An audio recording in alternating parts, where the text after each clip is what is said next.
ਕਹਿੰਦਾ we have already learned that materials which allow electricity to pass through them easily are known as conductors of electricity। ਜਿਹੜੇ ਕਿ materials ਜਿਨ੍ਹਾਂ ਦੇ ਵਿੱਚੋਂ electricity ਬੜੇ easily ਪਾਸ ਹੋ ਜਾਂਦੀ ਆ ਉਹਨੂੰ ਕੰਡਕਟਰਸ ਆਫ ਇਲੈਕਟ੍ਰਿਸਿਟੀ ਬੋਲਦੇ ਆ। Most of the metals are good conductors of electricity. ਜ਼ਿਆਦਾਤਰ ਮੈਟਲਸ ਜਿਹੜੇ ਹੈਗੇ ਆ ਉਹਨਾਂ ਦੇ ਵਿੱਚੋਂ ਇਲੈਕਟ੍ਰਿਸਿਟੀ ਬੜੇ ਈਜ਼ੀਲੀ ਪਾਸ ਹੋ ਜਾਂਦੀ ਆ। ਮੈਟਲਸ ਜਿੱਦਾਂ ਕਿ ਹੋ ਗਿਆ ਆਇਰਨ ਹੋ ਗਿਆ, ਸਟੀਲ ਹੋ ਗਿਆ, ਉਸ ਤੋਂ ਬਾਅਦ ਹੋਰ ਕਿਹੜੇ ਮੈਟਲਸ ਹੈਗੇ ਆ, ਕਾਪਰ ਹੋ ਗਿਆ, ਐਲੂਮੀਨੀਅਮ ਹੋ ਗਿਆ, ਜ਼ਿੰਕ ਹੋ ਗਿਆ।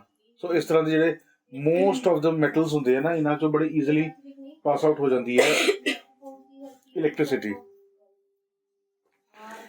ਤੇ most of the metals are good conductors of electricity. Materials which do not conduct electricity ਜਾਂ which do not allow electricity to pass through themselves easily are called poor conductors of electricity or they are known as insulators। Conductor ਕਿਹਨੂੰ ਬੋਲਾਂਗੇ? ਜਿਹਦੇ through ਬੜੀ easily ਉਹ ਪਾਸ ਹੋ ਜਾਂਦੀ ਹੈ electricity, ਉਹ ਕੰਡਕਟਰ ਹੋ ਗਿਆ ਆਫ ਇਲੈਕਟ੍ਰਿਸਿਟੀ। ਤੇ ਜਿਹਦੇ ਵਿੱਚੋਂ ਇਲੈਕਟ੍ਰਿਸਿਟੀ ਪਾਸ ਆਊਟ ਨਹੀਂ ਹੁੰਦੀ ਆ ਉਹਨੂੰ ਬੋਲਾਂਗੇ ਪੂਅਰ ਕੰਡਕਟਰ ਆਫ ਇਲੈਕਟ੍ਰਿਸਿਟੀ ਜਾਂ ਇਨਸੂਲੇਟਰ। ਕੰਡਕਟਰ ਔਰ ਇਨਸੂਲੇਟਰ ਇਹ ਦੋ ਟਰਮਸ ਬੜੇ ਕਾਮਨਲੀ ਚੱਲਦੇ ਆ। ਕੰਡਕਟਰ ਕੀ ਹੈਗਾ ਤਾਂ ਇਨਸੂਲੇਟਰ ਕੀ? ਇਨਸੂਲੇਟਰ ਉਹ ਹੈਗਾ ਜਿਹੜਾ ਕਿ ਜਿੱਦਾਂ ਪਲਾਸਟਿਕ ਆ, ਤੁਸੀਂ ਇੱਥੇ ਕਰੰਟ ਲਗਾਓ ਤੇ ਇਸ ਪਾਸੇ ਕਰੰਟ ਨਹੀਂ ਪਹੁੰਚੇਗਾ। ਉਸੇ ਤਰ੍ਹਾਂ ਹੀ ਮਿੱਟੀ ਆ, ਫਿਰ ਉਸ ਤੋਂ ਬਾਅਦ ਜਿੱਦਾਂ ਬੇਕਲਾਈਟ ਹੋ ਗਿਆ, ਫਿਰ ਉਸ ਤੋਂ ਬਾਅਦ ਚਾਈਨਾ ਮਿੱਟੀ ਦੇ ਉੱਤੇ ਜਿਹੜੇ ਨਹੀਂ ਉੱਤੋਂ ਦਿਖਿਆ ਬਿਜਲੀ ਦੇ ਖੰਭਿਆਂ ਦੇ ਉੱਤੇ ਚੀਨੀ ਮਿੱਟੀ ਦੇ ਗੋਲ ਗੋਲ ਲੱਗੇ ਹੁੰਦੇ ਆ, ਬਰਾਊਨ ਕਲਰ ਦੇ, ਕਈ ਵਾਰ ਚਿੱਟੇ ਰੰਗ ਦੇ, ਘੁੰਮਦੇ ਫਿਰਦੇ ਨਜ਼ਰ ਮਾਰਿਓ, ਖੰਭਿਆਂ ਦੇ ਉੱਤੇ ਲੱਗੇ ਹੁੰਦੇ ਆ, ਤੂੰ ਵੀ ਖੰਭਿਆਂ ਦੇ ਉੱਤੇ ਲੱਗੇ ਹੁੰਦੇ ਆ, ਉਹ ਹੁੰਦੇ ਆ, ਉਹ ਵੀ ਸੈਪਰੇਟਰ ਹੁੰਦੇ ਹੈਗੇ ਆ, ਅਲੱਗ ਅਲੱਗ ਤਰ੍ਹਾਂ ਦੇ। ਉਹ ਚੀਨੀ ਮਿੱਟੀ ਦੇ ਬਣਦੇ, ਜਿਹਦੇ ਕੱਪ ਨਹੀਂ ਬਣਦੇ ਬੋਨ ਚਾਈਨਾ ਦੇ, ਉਸ ਮਟੀਰੀਅਲ ਦੇ ਹੁੰਦੇ ਆ, ਉਹ ਇਨਸੂਲੇਟਰਸ ਹੁੰਦੇ ਸਾਰੇ ਉਹ। ਤੇ ਪਲਾਸਟਿਕ, ਵੁੱਡ, ਬੇਕਲਾਈਟ ਆਦਿ। ਬੇਕਲਾਈਟ ਆਈ ਗਿਆ, ਧਿਆਨ ਨਾਲ ਦੇਖ, ਬੇਕਲਾਈਟ ਦੀ ਸਪੈਲਿੰਗ ਇੱਥੇ ਗਲਤ ਲਿਖੀ ਹੈ, BAKELL ਕੀਤਾ LITE, ਜਦਕਿ LITE ਹੋਣਾ ਚਾਹੀਦਾ, ਇੱਥੇ ਵੀ ਸਪੈਲਿੰਗ ਗਲਤ ਕੀਤੀ ਆ। ਤੇ ਚੌਥੀ ਗਲਤੀ ਅਸੀਂ ਫੜ ਲਈ, ਲਿਖੋ ਕਾਪੀ ਦੇ ਪਿੱਛੇ ਲਿਖ ਲਓ, ਇਹਦੀ ਲਿਸਟ ਬਣਾ ਕੇ ਭੇਜਾਂਗੇ ਪਬਲਿਸ਼ਰ ਨੂੰ, ਭਾਜੀ ਦੇਖ ਲਓ ਇੰਨੀਆਂ ਗਲਤੀਆਂ ਤੁਹਾਡੀ ਕਿਤਾਬ 'ਚ। ਅਸੀਂ ਪੇਜ ਨੰਬਰ ਦੇ ਕੇ ਗਲਤੀ ਲਿਖਾਂਗੇ ਸਾਰੀ। ਬੇਕਲਾਈਟ ਦੀ ਸਪੈਲਿੰਗ ਗਲਤ ਆ। So plastic, wood, bakelite are some of the better known poor conductors of electricity। ਸੋ ਗੱਲ ਇਹ ਹੈਗੀ ਕਿ ਜਦੋਂ ਅਸੀਂ ਪੂਅਰ ਕੰਡਕਟਰ ਬੋਲਦੇ ਆ ਨਾ, ਇਹਦਾ ਮਤਲਬ ਇਹ ਨਹੀਂ ਕਿ ਉਹ ਚੀਜ਼ ਮਾੜੀ ਹੋ ਜਾਂਦੀ ਆ, ਸਿਰਫ ਗੱਲ ਕਰਨ ਦਾ ਤਰੀਕਾ ਹੈਗਾ ਆ। ਜਿੱਦਾਂ ਲੱਕੜ ਆ, ਇਹ ਵੀ poor conductor of electricity, but ਲੱਕੜ ਆਪਣੇ ਆਪ 'ਚ ਪੂਅਰ ਥੋੜੀ ਆ। ਲੱਕੜ ਨੂੰ ਅੱਗ ਲੱਗ ਜਾਂਦੀ ਹੈ, ਸਾਡੇ ਕੰਮ ਆਉਂਦੀ ਆ, ਲੱਕੜ ਦੇ ਨਾਲ ਅਸੀਂ ਮਕਾਨ ਬਣਾਉਂਦੇ ਆ, ਉਹਦਾ ਫਾਇਦਾ ਹੁੰਦਾ ਆ। ਤੇ ਲੱਕੜ ਜਿੱਥੇ ਸਾਨੂੰ ਝਟਕੇ ਤੋਂ ਬਚਣਾ ਹੁੰਦਾ ਆ, ਜਿੱਦਾਂ ਮੰਨ ਲਓ ਥੱਲੇ ਕਈ ਵਾਰ ਇੱਦਾਂ ਹੁੰਦਾ ਕਿ ਅਸੀਂ ਚੱਪਲ ਪਾਈ ਹੈਗੀ ਆ, ਤੇ ਜਦੋਂ ਵੀ ਅਸੀਂ ਬਿਜਲੀ ਦੇ ਚੀਜ਼ਾਂ ਨਾਲ ਅਪਲਾਇੰਸਿਸ ਨਾਲ ਕੰਮ ਕਰੀਦਾ ਆ ਤੇ ਚੱਪਲ ਪਾ ਕੇ ਅਸੀਂ ਤਾਰਾਂ ਜੋੜੀ ਦੀਆਂ ਆ। ਜੇ ਚੱਪਲ ਨਾ ਪਾਵਾਂਗੇ ਤਾਂ ਸਾਨੂੰ ਬਿਜਲੀ ਦਾ ਝਟਕਾ ਲੱਗ ਜਾਏਗਾ, ਕਿਉਂਕਿ ਅਰਥਿੰਗ ਹੋ ਜਾਏਗੀ, ਬਿਜਲੀ ਸਿੱਧੀ ਅਰਥ ਹੋ ਕੇ ਗਰਾਊਂਡ 'ਚ ਚਲੀ ਜਾਏਗੀ। ਸੋ ਇਸੇ ਕਰਕੇ ਉਹ ਪੂਅਰ ਕਹਿਣਾ ਮਤਲਬ ਨਹੀਂ ਕਿ ਉਹ ਚੀਜ਼ ਪੂਅਰ ਹੋ ਗਈ, ਉਹ ਸਿਰਫ ਇਲੈਕਟ੍ਰਿਸਿਟੀ ਦੇ ਕੰਡਕਸ਼ਨ ਵਾਸਤੇ ਪੂਅਰ ਹੈਗੀ ਆ, ਬਟ ਉਹ ਸਾਡੇ ਵਾਸਤੇ ਫਾਇਦੇਮੰਦ ਆ। ਪੂਅਰ ਸਿਰਫ ਕਹਿਣ ਦਾ ਇੱਕ ਤਰੀਕਾ ਹੈ। ਪੂਅਰ ਕਿਹਦੇ ਨਾਲ ਜੋੜ ਕੇ ਅਸੀਂ ਗੱਲ ਕਹਿ ਰਹੇ ਹਾਂ ਕਿ ਉਹ ਜਦੋਂ ਬਿਜਲੀ ਉਹ 'ਚੋਂ ਪਾਸ ਆਊਟ ਹੋ ਜਾਂਦੀ ਆ, ਉਹ ਬੜਾ ਸੌਖਾ ਆ, ਤੇ ਇਹਦੇ 'ਚੋਂ ਬਿਜਲੀ ਪਾਸ ਆਊਟ ਨਹੀਂ ਹੁੰਦੀ ਆ, ਇਹ ਉਹਦਾ ਕੰਡਕਟਰ ਮਾੜਾ ਹੈਗਾ ਆ, ਬਟ ਇਨਸੂਲੇਟਰ ਵਧੀਆ ਹੈਗਾ ਆ। ਇਨਸੂਲੇਸ਼ਨ ਜਿਹੜੀ ਹੈ ਕਿ ਜ਼ਰੂਰੀ ਨਹੀਂ ਕਿ ਹਮੇਸ਼ਾ ਬਿਜਲੀ ਦਾ ਨਿਕਲ ਜਾਣਾ ਹੀ ਵਧੀਆ ਹੁੰਦਾ ਆ। ਬਿਜਲੀ ਦਾ ਨਿਕਲ ਜਾਣਾ ਤਾਰ 'ਚੋਂ ਵਧੀਆ ਹੁੰਦਾ ਹੈ, ਤੁਹਾਡੇ ਸਰੀਰ 'ਚੋਂ ਨਿਕਲ ਜਾਣਾ ਵਧੀਆ ਨਹੀਂ ਹੋਏਗਾ। ਆਪਾਂ ਤੁਰੇ ਜਾਣਦੇ ਆ, ਬਰਸਾਤ ਪਈ ਪੜਾਕ ਰਹੀ ਉੱਤੇ ਬਿਜਲੀ ਗਈ ਤਾਂ ਉੱਥੇ ਡਿੱਗ ਜਾਂਦਾ ਬੰਦਾ, ਉਹ ਚੰਗੀ ਗੱਲ ਨਹੀਂ ਆ। ਤਾਰ ਦੇ ਵਿੱਚੋਂ ਜਾ ਕੇ ਉੱਥੇ ਤੁਸੀਂ ਕੰਪਿਊਟਰ ਚਲਾ ਦਿੰਦੇ ਆ, ਤਾਰ ਖਰਾਬ ਹੋ ਗਈ ਨਹੀਂ ਯਾਰ ਤਾਰ ਖਰਾਬ ਹੋ ਗਈ, ਤਾਰ ਚੇਂਜ ਕਰੋ ਤੇ ਬਿਜਲੀ ਉੱਥੇ ਪਹੁੰਚਣੀ ਚਾਹੀਦੀ ਆ, ਉਹ ਚੀਜ਼ ਚੰਗੀ ਆ। ਠੀਕ, ਉਹ ਲੈਂਗੁਏਜ ਨੂੰ ਸਮਝੋ। ਪੂਅਰ ਦਾ ਮਤਲਬ ਉਹ ਚੀਜ਼ ਪੂਅਰ ਨਹੀਂ ਹੋ ਗਈ, ਉਹ ਸਿਰਫ ਲੈਂਗੁਏਜ ਦੇ ਹਿਸਾਬ ਨਾਲ ਪੂਅਰ ਬੋਲਿਆ ਹੋਇਆ ਹੈ। ਤੇ ਕੰਡਕਟਰਸ ਕੀ ਹੋ ਗਏ? ਮੋਸਟ ਆਫ ਦਾ ਮੈਟਲਸ ਹੋ ਗਏ ਕੰਡਕਟਰਸ। ਤੇ ਇਨਸੂਲੇਟਰਸ ਕੀ ਹੋ ਗਏ? Plastic, wood, bakelite are some of the better known poor conductors of electricity. ਇੱਥੇ ਫਿਰ ਗਲਤ ਸਪੈਲਿੰਗ, ਲੈਂਗੁਏਜ ਗਲਤ ਲਿਖ ਰਿਹਾ ਆ। ਪੂਅਰ ਕੰਡਕਟਰਸ ਨਹੀਂ ਇੱਥੇ ਬੋਲਣਾ ਚਾਹੀਦਾ, they are the better known examples of insulators ਆ। ਉੱਥੇ ਬ੍ਰੈਕਟ 'ਚ ਇਨਸੂਲੇਟਰਸ ਲਿਖ ਲਓ ਤੁਸੀਂ, ਉੱਤੇ ਆਪ ਯਾਦ ਇਨਸੂਲੇਟਰ ਹੀ ਰੱਖਣਾ ਹੈ। ਇੱਦਾਂ ब्रैकेट से लिख लो इंसुलेटर्स।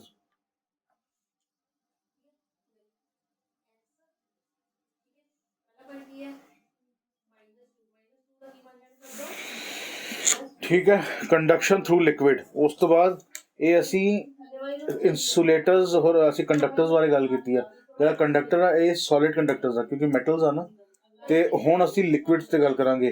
ਪਾਣੀ ਲਿਕਵਿਡ ਹੈਗਾ ਹੈ, ਜਿੱਥੇ ਪਾਣੀ ਡਿੱਗਿਆ ਹੋਵੇ ਉੱਥੇ ਵੀ ਸਾਨੂੰ ਕਰੰਟ ਲੱਗ ਜਾਂਦਾ ਨਾ, ਪਾਣੀ ਦੇ ਥਰੂ ਵੀ ਬਿਜਲੀ ਪਾਸ ਹੋ ਜਾਂਦੀ ਹੈ। So most of the well known conductors are materials in the solid state. ਜਿਹੜੇ ਕਿ ਸਭ ਤੋਂ ਵਧੀਆ ਕੰਡਕਟਰਸ ਦਾ ਉਹ ਸੋਲਿਡ ਸਟੇਟ 'ਚ ਹੁੰਦੇ ਆ। But what about liquids? Liquids ਦਾ ਕੀ? Do liquids conduct electricity? ਸਵਾਲ ਪੁੱਛਿਆ ਜਾ ਰਿਹਾ ਹੈ ਕਿ ਉਹ 'ਚੋਂ ਜਾਂਦਾ ਹੈ ਤਾਂ ਹਾਂ, ਇਲੈਕਟ੍ਰਿਸਿਟੀ ਲਿਕਵਿਡਸ 'ਚੋਂ ਵੀ ਪਾਸ ਆਊਟ ਹੋ ਜਾਂਦੀ ਆ। Can electric current pass through liquid? Yes. ਉਸ ਤੋਂ ਬਾਅਦ ਆ ਕਹਿੰਦਾ ਵੀ ਨਾਓ ਰੀਅਲਾਈਜ਼। ਵਿਕਰਾਂਤ ਚੱਲ ਤੂੰ ਇਹਦੀ ਰੀਡਿੰਗ ਕਰ। We now realize that some liquids do not conduct. ਮਾਰੇ ਦੇ ਕੰਨਾ ਮੁੜ, ਰੱਖ ਦੇ ਕੰਨਾ ਮੁੜ। Do conduct. ਨੋਟ ਕਿੱਥੇ ਲਿਖਿਆ ਆ? ਤੂੰ ਡੂ ਨਾਟ ਕਹਿ ਦਿੱਤਾ ਨਾ, ਨੋਟ ਕਿੱਥੇ ਲਿਖਿਆ ਆ? ਤੇਰੀ ਮੈਂ ਨੋਟ ਪਾ ਦੇਣੀ, ਵੱਟ ਕੱਢ ਦੇਣਾ ਤੇਰੇ। ਨੋਟ ਕਿੱਥੇ ਲਿਖਿਆ? ਆਪਣੇ ਮਨ ਨੂੰ ਹੀ ਪਾਈ ਜਾਣ ਡਿਆ ਨੋਟ। ਹਾਂ, Electricity. ਦੁਬਾਰਾ ਪੜੋ line. We now realize that some liquids do conduct electricity. That the observed activity. ਸਾਹ ਲੈ ਨਾ, ਜਿੱਥੇ ਫੁੱਲ ਸਟਾਪ ਉਹਦੇ ਸਾਹ ਤੋਂ ਲੈ ਲੈ ਨਾ। ਉੱਥੇ ਪਤਾ ਲੱਗਣਾ ਚਾਹੀਦਾ ਕਿ ਲਾਈਨ ਖਤਮ ਹੋ ਗਈ ਆ ਤੇ ਨਵੀਂ ਗੱਲ ਅਸੀਂ ਸ਼ੁਰੂ ਕੀਤੀ ਆ। ਤੂੰ ਜਿਸ ਹਿਸਾਬ ਨਾਲ ਅਸੀਂ ਆਪਣਾ ਨਾਰਮਲ ਗੱਲ ਕਰਦੇ ਉੱਦਾਂ ਕਰੋ। ਉਹਦੇ ਸਾਹ ਲਓ। ਜਿੱਥੇ ਵੀ ਫੁੱਲ ਸਟਾਪ ਜਾਂ ਕਾਮਾ ਹੁੰਦਾ ਉੱਥੇ ਰੁਕਣਾ ਹੁੰਦਾ ਆ। 1 ਸੈਕਿੰਡ ਵਾਸਤੇ ਰੁਕ ਕੇ ਸਾਹ ਲੈ ਕੇ ਫਿਰ ਮੁੜ ਕੇ ਅੱਗੇ ਚਲੋ। The observed activity. ਫਿਰ The above activity also. ਏਦਾਂ ਨਾ ਕਰੋ, ਗਲਤੀ ਏਦਾਂ ਨਾ ਕਰੋ। ਓਬਜ਼ਰਵ ਤਾਂ ਲਿਖਿਆ ਹੀ ਨਹੀਂ ਆ, ਤੂੰ ਆਪਣੇ ਮਨੋਂ ਹੀ ਓਬਜ਼ਰਵ ਬਣਾਈ ਜਾਣ ਡਿਆ। ਤੂੰ ਤਾਂ, ਮੈਂ ਉਹੀ ਤਾਂ ਕਹਿ ਰਿਹਾ ਤੈਨੂੰ ਪੜ੍ਹਨਾ ਨਹੀਂ ਆਉਂਦਾ ਆ। ਹੌਲੀ ਹੌਲੀ ਇਹਦੀ ਪ੍ਰੈਕਟਿਸ ਘਰ ਕਰਨੀ ਪੈਣੀ ਆ ਨਾ ਤੈਨੂੰ। ਕਰਦਾ ਸ਼ੁਰੂ ਕੀਤੀ ਪ੍ਰੈਕਟਿਸ ਕਿ ਨਹੀਂ? ਰੀਡਿੰਗ ਪ੍ਰੈਕਟਿਸ ਅੱਧਾ ਪੇਜ ਪੜ੍ਹਦਾ ਹੈ। ਅੱਧਾ ਪੇਜ ਨਾਲ ਕੀ ਹੋਣਾ ਆ? 5 ਪੇਜ ਪੜ੍ਹਨੇ ਚਾਹੀਦੇ ਘੱਟੋ ਘੱਟ। 5 ਤੋਂ ਲੈ ਕੇ 10 ਪੇਜ ਪੜ੍ਹਨੇ ਚਾਹੀਦੇ ਆ। 5 ਪੇਜ ਪੜ੍ਹੋ ਘਰ ਜਾ ਕੇ। ਅੱਧੇ ਪੇਜ ਨਾਲ ਕੁਛ ਨਹੀਂ ਹੋਣ ਲੱਗਾ ਆ। ਚਲੋ ਪੜ੍ਹੋ। that ਦੁਬਾਰਾ ਕਿਹੜੀ ਲਾਈਨ ਪੜ੍ਹ ਰਹੇ ਆ? second ਹਾਂ ਪੜ੍ਹੋ। that will ਜਿੱਥੋਂ ਲਾਈਨ ਸ਼ੁਰੂ ਹੋ ਰਹੀ ਉੱਥੋਂ ਸ਼ੁਰੂ ਕਰਨਾ। the about activity also. About ਪਹਿਲੇ ਅਬਜ਼ਰਵ ਫਿਰ ਅਬਾਊਟ। ਕਾਕਾ ਜੀ ਇੱਥੇ ਰਿਕਾਰਡਿੰਗ ਹੋ ਰਹੀ, ਦੇਖ ਲਾ। ਮੈਂ ਪੋਸਟ ਕਰ ਦੇਣੀ ਆ ਤੇ ਲੋਕਾਂ ਨੇ ਫਿਰ ਤੇਰੀ ਰੇਲ ਬਣਾ ਦੇਣੀ ਆ। ਮੈਂ ਹੁਣ ਪੱਕੀ ਗੱਲ ਕਰਨੀ ਪੋਸਟ, ਦੇਖ ਲਈ। ਹੁਣ ਮੈਂ ਕੱਲ ਤੋਂ ਵੀਡੀਓ ਬਣਾਇਆ ਕਰਨੀ ਆ ਕਿ ਕਾਸ਼ ਭਾਜੀ ਤੁਸੀਂ ਆਵਾਜ਼ ਸੁਣੀ ਆ, ਅੱਜ ਉਹਦੇ ਚੰਨ ਦਰਸ਼ਨ ਵੀ ਕਰ ਲਓ ਵਿਕਰਾਂਤ ਦੇ, ਜਿਹਦੀ ਤੁਸੀਂ ਆਵਾਜ਼ ਸੁਣੀ ਆ। ਕਮਾਲ ਦੀ ਗੱਲ ਹੈ ਯਾਰ। ਕੀ ਤੈਨੂੰ ਕਰੈਕਟ ਕਰ ਦਿੱਤਾ ਨਾ, ਦਿਮਾਗ 'ਚ ਤਾਂ ਰੱਖ। ਮੰਨ ਲਿਆ ਤੂੰ ਨਹੀਂ ਪੜ੍ਹਿਆ, ਉਹਨੇ 2 ਵਾਰ ਕਰੈਕਟ ਕੀਤਾ ਹੈ, ਦਿਮਾਗ 'ਚ ਰੱਖਣਾ। ਤੂੰ ਪੜ੍ਹੋ ਅੱਗੇ, ਦੁਬਾਰਾ ਮੁੜ ਕੇ ਸ਼ੁਰੂ ਕਰ ਉਹਨਾਂ ਲਾਈਨ ਨੂੰ। ਪਹਿਲੇ ਆਪਣੇ ਦਿਮਾਗ 'ਚ ਬੋਲ, ਫਿਰ ਅੱਗੇ ਗਾਂ ਬੋਲ। ਮਨ 'ਚ ਪੜ੍ਹ ਪਹਿਲੇ। ਦ ਅਬਵ ਐਕਟੀਵਿਟੀ 'ਚ ਤੂੰ ਰਹਿਣ ਦੇ, ਤੂੰ ਘਰੋਂ ਪ੍ਰੈਕਟਿਸ ਕਰਕੇ ਆਈ। ਬਹੁਤ ਜ਼ਰੂਰੀ ਆ ਘਰ ਪੜ੍ਹਨਾ ਤੇਰੇ ਵਾਸਤੇ। ਇੱਦਾਂ ਕਲਾਸ ਦਾ ਟਾਈਮ ਬਰਬਾਦ ਹੁੰਦਾ ਆ। ਫਿਰ ਮੁੜ ਕੇ ਪੜ੍ਹਦੇ ਆ। ਕਹਿੰਦਾ we now realise that some liquids do conduct electricity. ਕਹਿੰਦਾ ਕੁਛ ਲਿਕਵਿਡਸ ਦੇ ਵਿੱਚੋਂ ਇਲੈਕਟ੍ਰਿਸਿਟੀ ਪਾਸ ਹੁੰਦੀ ਆ। ਦ ਅਬਵ ਐਕਟੀਵਿਟੀ, ਉਹ ਐਕਟੀਵਿਟੀ ਦੇ ਬਾਰੇ ਗੱਲ ਕਰ ਰਿਹਾ ਆ। The above activity also shows that while some liquids are good conductors of electricity, there are many that are poor conductors of electricity. ਅਸੀਂ ਪਿੱਛੇ ਪੜ੍ਹ ਲਿਆ ਸੀਗਾ। The water that we get from different sources like tap, hand pumps, wells, ponds generally contain several salts dissolved in it. This water is thus a reasonable good conductor of electricity. We should therefore never handle electrical appliances with wet hands or while standing on a wet floor. ਇਹਨਾਂ ਨੇ ਕੀ ਕੀਤਾ ਪਿੱਛੇ experiment ਦੇ ਵਿੱਚ? ਕੀ ਕੀਤਾ ਸੀਗਾ, ਜਿਹੜਾ ਪਾਣੀ ਹੈ ਨਾ, ਜਿੱਦਾਂ ਬਰਸਾਤੀ ਪਾਣੀ ਜਿਹੜਾ ਹੁੰਦਾ ਇਹ ਬਹੁਤ ਸਾਫ਼ ਹੁੰਦਾ ਹੈ। ਤੇ ਡਿਸਟਿਲ ਵਾਟਰ ਪਤਾ ਕੀ ਹੁੰਦਾ ਆ? ਘਰ ਤੁਹਾਡੇ ਇਨਵਰਟਰ ਹੈਗਾ ਆ? ਉਹਦੇ ਵਿੱਚ ਪਾਣੀ ਪਾਉਂਦੇ ਹੋ ਨਾ, ਕਿਹੜਾ ਟੂਟੀ 'ਚ ਕੱਢ ਕੇ ਪਾਉਂਦੇ ਹੋ? ਕਿਹੜਾ ਪਾਣੀ ਪਾਉਂਦੇ ਹੋ? ਉਹੀ ਡਿਸਟਿਲ ਵਾਟਰ ਹੁੰਦਾ ਆ। ਉਹ ਬਿਲਕੁਲ ਸਾਫ਼ ਪਾਣੀ ਹੁੰਦਾ ਆ। ਪਾਣੀ ਡਿਸਟਿਲ ਦਾ ਮਤਲਬ ਆਲਮੋਸਟ ਸੇ ਉਹਦੇ 100% ਸਾਫ਼ ਕਹਿ ਲਓ, ਤੁਸੀਂ ਕਹਿ ਸਕਦੇ ਹੋ, ਜਾਂ 99.99% ਤੱਕ ਸਾਫ਼ ਹੁੰਦਾ ਪਾਣੀ। 99-98% ਤੱਕ। 1 ਅੱਧਾ ਪਰਸੈਂਟ ਕਿਤੇ ਹੋਏਗਾ। ਤੇ ਜਿਹੜਾ ਪਾਣੀ 100% ਸਾਫ਼ ਹੋਵੇ ਨਾ ਉਹਨੂੰ ਡਿਸਟਿਲਡ ਵਾਟਰ ਬੋਲਦੇ ਆ। ਤੇ ਜਿਹੜਾ ਡਿਸਟਿਲ ਵਾਟਰ ਆ ਨਾ ਇਹਦੇ ਚੋਂ ਵੀ ਪਾਣੀ ਬਿਜਲੀ ਪਾਸ ਆਊਟ ਨਹੀਂ ਹੁੰਦੀ ਆ, ਮਗਰ ਕਿਉਂਕਿ ਸਾਨੂੰ ਹਮੇਸ਼ਾ ਜਿਹੜਾ ਪਾਣੀ ਅਸੀਂ ਹੈਂਡ ਪੰਪ 'ਚ ਪੀਂਦੇ ਆ ਜਾਂ ਸਮਰਸੀਬਲ 'ਚ ਪਾਣੀ ਆਉਂਦਾ ਹੈ ਜਾਂ ਜਿਹੜਾ ਹੈਗਾ ਵਾਟਰ ਸਪਲਾਈ ਦਾ ਪਾਣੀ ਆਉਂਦਾ ਆ, ਇਹ ਪਾਣੀ ਜ਼ਮੀਨ 'ਚੋਂ ਕੱਢਿਆ ਹੁੰਦਾ। ਜਦੋਂ ਪਾਣੀ ਨੂੰ ਜ਼ਮੀਨ 'ਚੋਂ ਕੱਢਦੇ ਆ ਤੇ ਇਹਦੇ 'ਚ ਮਿਨਰਲਸ ਡਿਜ਼ੋਲਵ ਹੁੰਦੇ ਆ ਤੇ ਉਹਦੇ ਕਰਕੇ ਇਹਦੀ ਕੰਡਕਟਿਵਿਟੀ ਵੱਧ ਜਾਂਦੀ ਆ।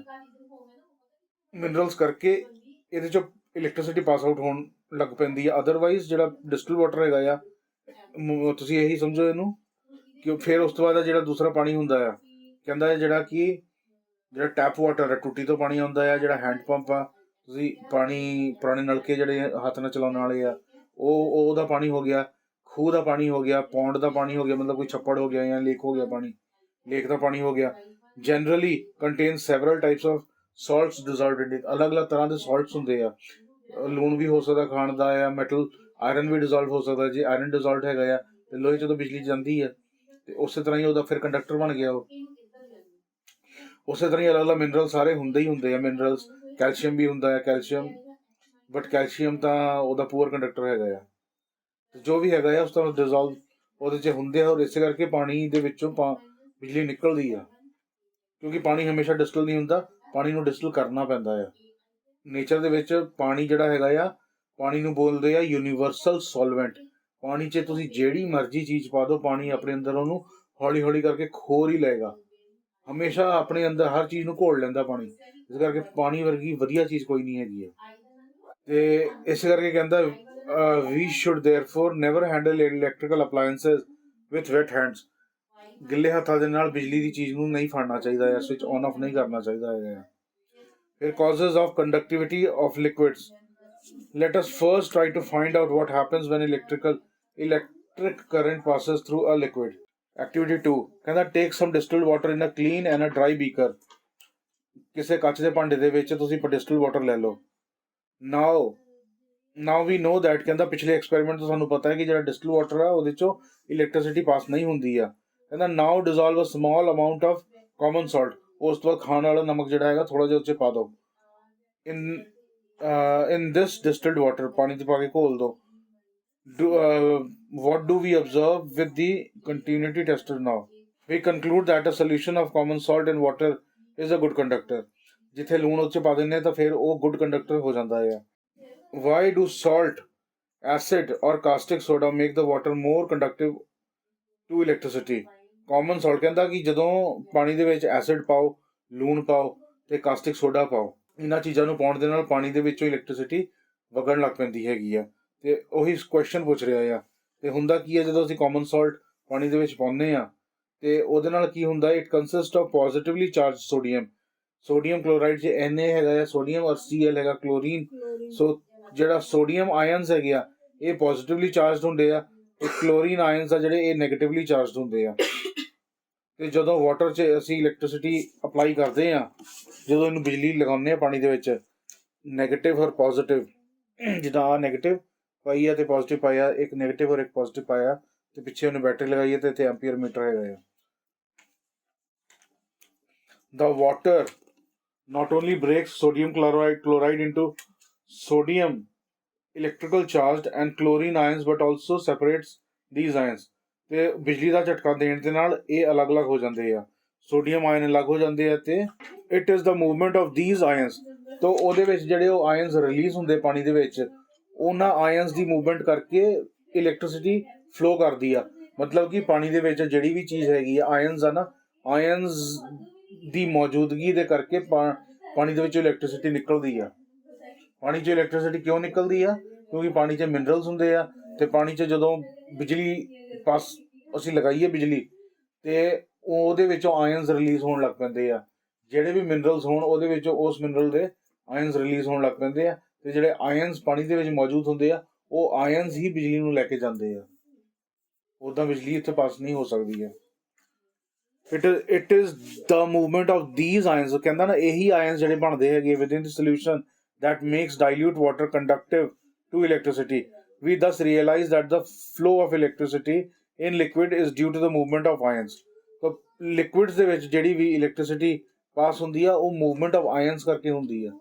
The molecules of salts, acids, and bases on being dissolved in water are known to break up into free mobile ions.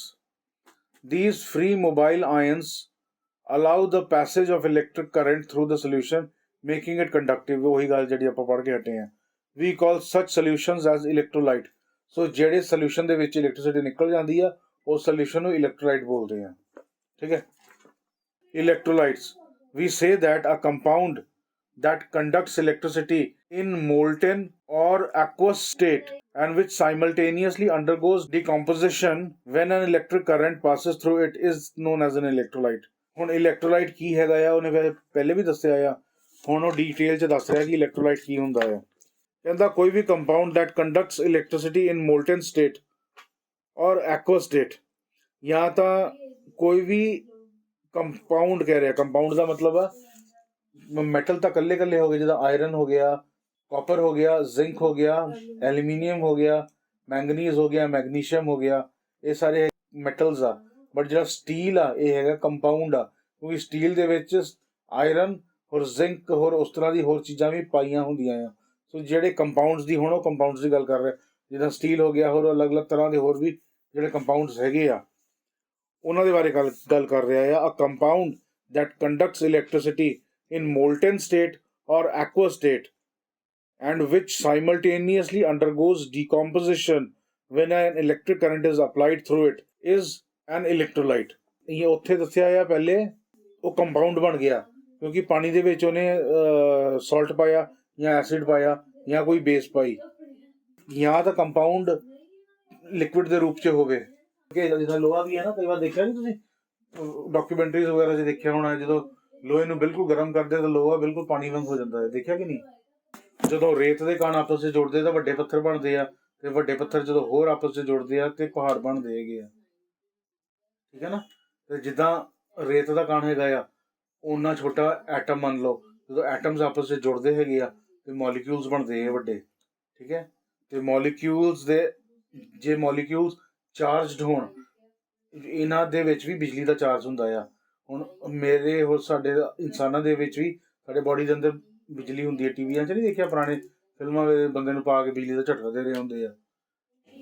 ਜਿਹੜੇ ਮੈਂਟਲੀ ਡਿਸਟਰਬਡ ਹੋਣ ਕਈ ਵਾਰ ਉਹਨਾਂ ਨੂੰ ਬਿਜਲੀ ਦਾ ਝਟਕਾ ਦੇਣਾ ਪੈਂਦਾ ਹੈਗਾ. ਹਾਂ, ਛਾਤੀ ਦੇ, ਹਾਂ ਇੱਕ ਤਰ੍ਹਾਂ ਨਾਲ ਉਹੀ ਗੱਲ ਆ, ਛਾਤੀ ਤੇ ਅਕਲ ਦੇ ਕਿੰਨੀ ਹੈਗੀ ਇਹਦੇ 'ਚ. ਜੇ ਦਿਮਾਗ 'ਚ ਹੋਵੇ ਤੇ ਦਿਮਾਗ 'ਚ ਬੈਲਟ ਲਾਉਂਦੇ ਹੈਗੇ ਆ. ਜੇ ਦਿਮਾਗ ਖਰਾਬ ਹੋਵੇ ਛਾਤੀ 'ਚ ਤਾਂ ਦੇਈਦਾ ਹੈ, ਜੇ ਦਿਲ ਬੰਦ ਹੋ ਜਾਵੇ ਤਾਂ ਛਾਤੀ 'ਚ ਦਿੰਦੇ ਆ. ਠੀਕ ਹੈ? ਛਾਤੀ 'ਚ ਝਟਕਾ ਤਾਂ ਦੇਈਦਾ ਜੇ ਦਿਲ ਖਰਾਬ ਹੋ ਜਾਵੇ. ਜੇ ਦਿਮਾਗ ਖਰਾਬ ਹੋਵੇ ਤਾਂ ਛਾਤੀ 'ਚ ਨਹੀਂ ਝਟਕਾ ਦੇਈਦਾ, ਫਿਰ ਦਿਮਾਗ 'ਚ ਦੇਈਦਾ. ਫਿਰ ਦਿਮਾਗ 'ਤੇ ਝਟਕਾ ਦੇਈਦਾ ਜੇ ਦਿਮਾਗ ਖਰਾਬ ਹੋ ਗਿਆ. ਇੱਥੇ ਕੀ ਕਹਿੰਦੇ, ਬੈਲਟ ਲਾ ਦਿੰਦੇ, ਤਾਂ ਲੋਹੇ ਦੀ ਬੈਲਟ ਹੁੰਦੀ ਆ, ਉਹ ਪਿੱਛੇ ਤਾਰਾਂ ਲਾਈਆਂ ਹੁੰਦੀਆਂ, ਬੰਦਾ ਦਾ ਬੈਠਾ ਹੁੰਦਾ, ਮੂੰਹ 'ਚ ਕੱਪੜਾ ਪਾ ਦਿੰਦੇ, ਚੱਬੀ ਜਾ ਜਿੰਨਾ ਚੱਬਣਾ. ਬਹੁਤ ਬੁਰਾ ਹਾਲ ਹੁੰਦਾ ਉਦੋਂ. ਤੇ ਇਲੈਕਟ੍ਰੋਲਾਈਟ ਨੂੰ ਦੱਸ ਰਿਹਾ ਕੀ ਚੀਜ਼ ਹੈਗੀ ਆ. ਕਹਿੰਦਾ ਕੋਈ ਵੀ ਕੰਪਾਊਂਡ ਜਾਂ ਤਾਂ ਉਹ ਨੈਚੁਰਲ ਰੂਪ 'ਚ, ਜਿੱਦਾਂ ਲਿਕੁਇਡ ਹੈਗਾ, ਪਾਣੀ ਲਿਕੁਇਡ ਆ, ਜਾਂ ਉਹ ਮੋਲਟਨ ਸਟੇਟ 'ਚ ਹੈਗਾ ਆ.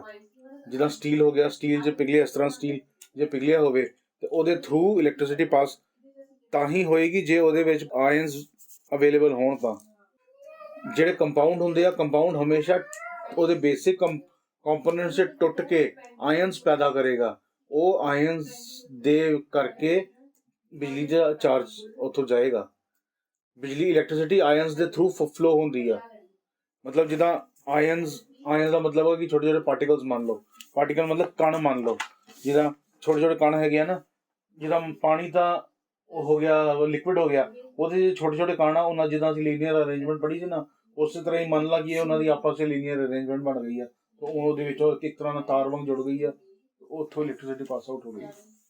ਠੀਕ ਹੈ? ਉਹ ਰਫਲੀ ਦਿਮਾਗ 'ਚ ਇਹ ਇੱਕ ਹੀ ਉਹ ਚੀਜ਼ ਰੱਖੋ ਆਪਣੇ. ਤੇ ਉਹਨੇ ਸਵਾਲ ਪੁੱਛਿਆ ਕਿ ਇਲੈਕਟ੍ਰੋਲਾਈਟ ਕੀ ਹੁੰਦਾ ਹੈ. ਹੁਣ ਇਲੈਕਟ੍ਰੋਲਾਈਟ ਕੋਈ ਵੀ ਕੰਪਾਊਂਡ ਹੋ ਸਕਦਾ ਆ ਜਿਹੜਾ ਕਿ ਲਿਕੁਇਡ ਸਟੇਟ 'ਚ ਹੋਵੇ, ਉਹ 'ਚ ਬਿਜਲੀ ਦਾ ਝਟਕਾ ਦਿੰਦੇ ਹੈਗੇ ਆ ਜਾਂ ਬਿਜਲੀ ਪਾਸ ਕਰਦੇ ਆ, ਤੇ ਉਹ ਆਪਣੇ ਬੇਸਿਕ ਕੰਪੋਨੈਂਟਸ 'ਚ ਟੁੱਟ ਜਾਵੇ, ਤੇ ਉਹ ਟੁੱਟਣ ਕਰਕੇ ਉਹ 'ਚ ਆਇਨਸ ਪੈਦਾ ਹੋਣ ਤੇ ਆਇਨਸ ਦੇ ਥਰੂ ਬਿਜਲੀ ਫਲੋ ਹੋਣ ਲੱਗ ਪਵੇ, ਉਹਨੂੰ ਅਸੀਂ ਇਲੈਕਟ੍ਰੋਲਾਈਟ ਬੋਲਦੇ ਹਾਂ. ਉੱਤੇ ਪੜੋ, ਉੱਤੇ ਜ਼ਿਆਦਾ ਸੌਖੀ ਲੈਂਗੁਏਜ ਲਿਖੀ ਆ. ਕਹਿੰਦਾ free mobile ions allow the passage of electrical current through the solution, making it conductive. We call such solution as electrolytes. Electrolyte ਉਹੀ solution ਹੁੰਦਾ ਜਿਸ ਚੋਂ ਬਿਜਲੀ ਨਿਕਲ ਜਾਂਦੀ ਮੋਟੇ-ਮੋਟੇ ਤੌਰ ਤੇ ਯਾਦ ਰੱਖੋ. We classify electrolytes as strong electrolytes and weak electrolytes. ਇਹਨੂੰ ਮਾਰਕ ਕਰ ਲਓ. Strong ਹੋਰ ਇੱਥੇ 1 ਹੋਰ 2 ਲਿਖ ਲਓ. ਇੱਕ ਤਰ੍ਹਾਂ ਦਾ ਹੁੰਦਾ ਹੈ strong electrolyte, ਇੱਕ ਹੋ ਗਿਆ ਹੈ weak electrolyte. ਠੀਕ ਹੈ. This is done on the basis of extent to which the electrolyte breaks into ions. Strong electrolyte. These electrolytes that get ionized completely to form free mobile ions in the solution. Hence, a large number of free movable ions are available. Mobile ਕੱਟ ਦੋ ਬੋਲਣਾ ਥੋੜਾ ਔਖਾ ਹੈਗਾ ਆ. Free moving ions ਕਰ ਲਓ ਨਹੀਂ ਤਾਂ ਸੌਖਾ ਹੀ ਆ. Moving ions ਕਰ ਲਓ, free moving ions. ਇਹਦਾ ਦੋ ਤਰ੍ਹਾਂ ਦੇ ਇਲੈਕਟ੍ਰੋਲਾਈਟਸ ਹੁੰਦੇ ਆ. ਇੱਕ ਹੁੰਦਾ ਸਟਰੋਂਗ ਇਲੈਕਟ੍ਰੋਲਾਈਟ ਤੇ ਇੱਕ ਹੁੰਦਾ ਵੀਕ ਇਲੈਕਟ੍ਰੋਲਾਈਟ. ਤੇ ਸਟਰੋਂਗ ਹੋਰ ਵੀਕ ਇਹਦਾ ਇਸ ਗੱਲ ਤੇ ਡਿਪੈਂਡ ਕਰਦਾ ਆ ਕਿ ਜਦੋਂ ਇਹਨੂੰ ਬਿਜਲੀ ਦਾ ਝਟਕਾ ਦਿੰਨੇ ਆ ਇਹਦੇ ਅੰਦਰ ਕਿੰਨੇ ਆਇਨਸ ਬਣਦੇ ਆ. ਜੇ ਤਾਂ ਬਹੁਤ ਜ਼ਿਆਦਾ ਆਇਨਸ ਬਣ ਗਏ ਤਾਂ ਉਹ ਸਟਰੋਂਗ ਇਲੈਕਟ੍ਰੋਲਾਈਟ ਬਣ ਗਿਆ, ਤੇ ਜੇ ਥੋੜੇ ਬਣੇ ਤਾਂ ਉਹਨੂੰ ਕਹਿੰਦੇ ਵੀਕ ਇਲੈਕਟ੍ਰੋਲਾਈਟ. ਥੋੜੇ ਆਇਨਸ ਕਿੱਦਾਂ ਬਣਨਗੇ, ਉਹਦੇ ਜਿਹੜੇ ਕੰਪੋਨੈਂਟਸ ਹੈਗੇ ਆ ਜਿੰਨਾਂ ਚੀਜ਼ਾਂ ਨਾਲ ਮਿਲ ਕੇ ਉਹ ਬਣਿਆ ਹੋਇਆ ਆ ਉਹ ਟੁੱਟ ਜਾਣ, ਉਹਦੇ ਬੇਸ ਆਪਣੇ ਕੰਪੋਨੈਂਟਸ ਤੇ ਡਿਸੋਲਵ ਹੋ ਜਾਵੇ, ਔਰ ਕੰਪੋਨੈਂਟਸ ਤੇ ਡੀਕੰਪੋਜ਼ ਹੋ ਜਾਵੇ. ਕਹਿੰਦਾ ਫਿਰ ਉਸ ਦਾ ਸਟਰੋਂਗ ਦੀ ਗੱਲ ਕਰ ਰਿਹਾ ਆ. These are electrolytes that get ionized completely. Ionized ਮਤਲਬ ਕਿ ਉਹਦੇ ਆਇਨਸ ਬਣ ਜਾਂਦੇ ਆ, ਜਿਹੜੇ ਕਿ ਉਹਦੇ ਮੋਲੀਕਿਊਲਸ ਹੈਗੇ ਆ ਉਹ ਚਾਰਜ ਹੋ ਜਾਂਦੇ ਆ, ਜਾਂ ਤਾਂ ਨੈਗੇਟਿਵਲੀ ਚਾਰਜ ਹੋ ਜਾਣ ਜਾਂ ਪੋਜ਼ਿਟਿਵਲੀ ਚਾਰਜ ਹੋ ਜਾਣ. ਤੋ ਕੰਪਲੀਟਲੀ ਆਇਨਾਈਜ਼ ਹੋ ਜਾਂਦਾ ਮਤਲਬ ਕਿ ਜਿੰਨੇ ਵੀ ਆਲਮੋਸਟ 90% ਉਹ ਹੋ ਜਾਏਗਾ ਕੰਪਲੀਟਲੀ. ਕਹਿ ਰਿਹਾ ਆ to form free movable ions in the solution. Hence, a large number of free moving ions are available in them to conduct electricity. ਇਸੇ ਕਰਕੇ ਉਹਦੇ ਚ ਜ਼ਿਆਦਾ ਬਣ ਗਿਆ ਤਾਂ ਜ਼ਿਆਦਾ ਇਲੈਕਟ੍ਰਿਸਿਟੀ ਨਿਕਲ ਜਾਏਗੀ. Some of the examples of strong electrolytes are sodium chloride, pure sulfuric acid and copper sulfate solution. ਇਹ ਹੈਗੇ ਜਿਹੜੀਆਂ ਲਿਕੁਇਡਸ ਹੈਗੇ ਆ, ਇਹ ਹੈਗੇ ਸਟਰੋਂਗ ਇਲੈਕਟ੍ਰੋਲਾਈਟ ਦੇ ਐਗਜ਼ਾਮਪਲ ਆ. ਇਹਨੂੰ ਮਾਰਕ ਕਰ ਲਓ. ਸੋਡੀਅਮ ਕਲੋਰਾਈਡ ਮਤਲਬ ਕਿ ਲੂਣ, ਫਿਰ ਪਿਓਰ ਸਲਫਿਊਰਿਕ ਐਸਿਡ ਮਤਲਬ ਜਿਹੜਾ ਤੇਜ਼ਾਬ ਹੁੰਦਾ ਆ, ਤੇ ਕਾਪਰ ਸਲਫੇਟ ਸੋਲਿਊਸ਼ਨ, ਕਾਪਰ ਔਰ ਸਲਫਰ ਦਾ ਸੋਲਿਊਸ਼ਨ, ਇਹ ਹੁੰਦਾ ਹੈ ਸਟਰੋਂਗ ਇਲੈਕਟ੍ਰੋਲਾਈਟ. ਫਿਰ ਵੀਕ ਇਲੈਕਟ੍ਰੋਲਾਈਟ ਕੀ ਹੁੰਦਾ ਹੈ, ਇਹਦਾ ਆਪੋਜ਼ਿਟ ਹੋ ਗਿਆ.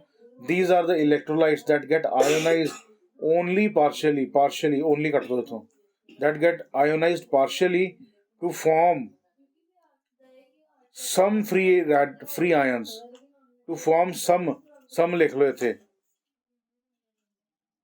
to form some ਲਿਖ ਲਓ, free some ਲਿਖ ਲਓ, some ਮਤਲਬ ਥੋੜੇ free mobile ions. Hence only a small number of free ions are available in them to conduct electricity. So some of the examples of weak electrolyte are acetic acid, ammonium hydroxide and tap water. ਇਹ weak electrolyte ਦੇ cases ਹੈਗੇ ਆ. ਠੀਕ ਹੈ. ਫਿਰ some examples of strong and weak electrolytes ਕੀ ਆ. sea water ਆ ਜਿਹੜਾ ਉਹ strong electrolyte ਹੈਗਾ ਕਿਉਂਕਿ ਉਹਦੇ ਚ ਬਹੁਤ ਜ਼ਿਆਦਾ ਨਮਕ ਬਹੁਤ ਜ਼ਿਆਦਾ ਹੁੰਦਾ ਆ. ਫਿਰ ਨਾਈਟ੍ਰਿਕ ਐਸਿਡ, ਇਹ ਵੀ ਸਟਰੋਂਗ ਇਲੈਕਟ੍ਰੋਲਾਈਟ ਆ. ਕਾਪਰ ਸਲਫੇਟ ਸੋਲਿਊਸ਼ਨ ਵੀ ਸਟਰੋਂਗ ਆ. ਸੋਡੀਅਮ ਕਲੋਰਾਈਡ ਵੀ ਸਟਰੋਂਗ ਆ. ਸੋਡੀਅਮ ਕਲੋਰਾਈਡ ਮਤਲਬ ਲੂਣ, ਤੇ ਸੀ ਵਾਟਰ 'ਚ ਵੀ ਤਾਂ ਲੂਣ ਹੀ ਹੁੰਦਾ ਆ. ਤੇ ਸਲਫਿਊਰਿਕ ਐਸਿਡ ਵੀ ਸਟਰੋਂਗ ਆ. ਵੀਕ 'ਚ ਹੋ ਗਿਆ ਆਰਡੀਨਰੀ ਟੈਪ ਵਾਟਰ, ਜਿਹੜਾ ਕਿ ਪਾਣੀ ਟੈਪ 'ਚੋਂ ਨਿਕਲਦਾ ਹੈਗਾ ਆ. ਆਕਜ਼ੈਲਿਕ ਐਸਿਡ, ਇਹ ਵੀ ਵੀਕ ਹੈਗਾ ਆ. ਕਾਰਬੋਨਿਕ ਐਸਿਡ ਵੀ ਵੀਕ ਹੈਗਾ ਆ. ਅਮੋਨੀਅਮ ਹਾਈਡਰੋਕਸਾਈਡ ਵੀ ਵੀਕ ਆ. ਤੇ ਸਿਟਰਿਕ ਐਸਿਡ ਵੀ ਵੀਕ ਆ. ਸਿਟਰਿਕ ਐਸਿਡ ਹੋ ਗਿਆ ਜਿਹੜਾ ਤੁਹਾਡਾ ਜੂਸ ਹੋ ਗਿਆ ਦਾ, ਜਾਂ ਤਾਂ ਤੁਹਾਡਾ ਨਿੰਬੂ ਦਾ ਜੂਸ ਹੋ ਗਿਆ, ਤੇ ਜਾਂ ਤੁਹਾਡਾ ਮਸੰਬੀਆਂ ਦਾ, ਅਤੇ ਇਸ ਤਰ੍ਹਾਂ ਦਾ ਜਿਹੜਾ ਖੱਟਾ ਹੁੰਦਾ ਜੂਸ, ਖੱਟਾ ਜੂਸ ਨੂੰ ਉਹਨੂੰ ਸਿਟਰਿਕ ਐਸਿਡ, ਇਹਦੇ ਵਿੱਚ ਸਿਟਰਿਕ ਐਸਿਡ ਹੁੰਦੀ ਹੈ. ਇਹਨੇ ਪੜ੍ਹਿਆ ਹੋਇਆ ਤੋਂ ਮੈਡਮ ਨੇ ਦੱਸਿਆ. ਹਾਂ, ਪਰ ਜੋ ਵੀ ਇਹ ਯਾਦ ਤੇ ਹੈ ਨਾ ਦਿਮਾਗ 'ਚ, ਇੱਦਾਂ ਹੀ ਚੀਜ਼ਾਂ ਯਾਦ ਰਹਿਣੀਆਂ ਚਾਹੀਦੀਆਂ. ਚੀਜ਼ਾਂ ਯਾਦ ਰਹੇਗੀ ਤੇ ਮੁੜ ਕੇ ਘਰ ਜਾ ਕੇ ਪੜ੍ਹਨ ਦੀ ਲੋੜ ਹੀ ਨਹੀਂ. Conversion of chemical energy into electrical energy. We know that it is possible to convert one form of energy into another. However, energy can neither be created nor destroyed. Physics 'ਚ ਇੱਕ ਸਭ ਤੋਂ ਮੁੱਢਲਾ ਜਿਹੜਾ ਹੈਗਾ law ਹੈਗਾ ਆ ਕਿ એનર્ਜੀ ਜਿਹੜੀ ਹੈਗੀ ਆ, એનર્ਜੀ ਨੂੰ ਡਿਸਟਰੋਏ ਨਹੀਂ ਕੀਤਾ ਜਾ ਸਕਦਾ ਹੈਗਾ ਆ.